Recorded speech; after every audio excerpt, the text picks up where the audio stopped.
Hi everyone, welcome to our YouTube channel. Finance related content కోసం మన ఛానల్ని subscribe చేసుకోండి. బెల్ సింబల్ని యాక్టివేట్ చేసుకోండి. అసలు ఎంటీఎఫ్ అంటే ఏంటో చూద్దాం. ఎంటీఎఫ్ అంటే మార్జిన్ ట్రేడింగ్ ఫెసిలిటీ.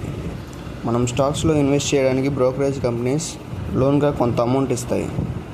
మనం తీసుకునే స్టాక్ని బట్టి వాళ్ళు ఇచ్చే అమౌంట్ డిఫరెంట్గా ఉంటుంది. లైక్ 50%, 60%, 75% అలా. మరి బ్రోకరేజ్ కంపెనీస్కి ఏంటి లాభం?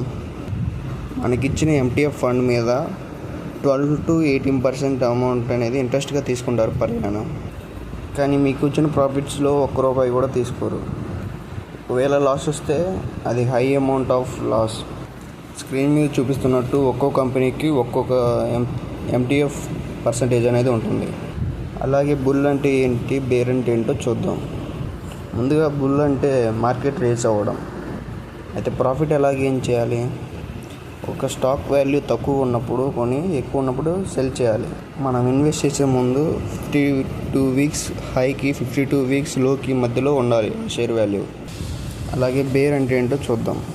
బేర్ అంటే స్టాక్ మార్కెట్ పడిపోవడం లేదా స్టాక్ వాల్యూ పడిపోవడం. స్టాక్ వాల్యూ డిప్రిషియేషన్ అయితే ఎలా మనం ప్రాఫిట్ గెయిన్ చేయాలి? ఫర్ ఎగ్జాంపుల్ మనం ఆపరేషన్ సింధూర్ సిచ్యువేషన్ కన్సిడర్ చేద్దాం. ఆ వీక్లో దాదాపు అన్ని స్టాక్ వాల్యూస్ పడిపోయాయి.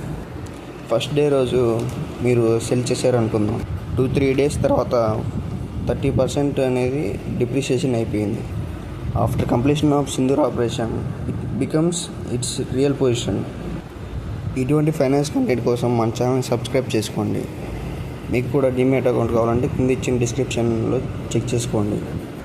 మీ యొక్క అభిప్రాయాన్ని కామెంట్ రూపంలో తెలియజేయండి.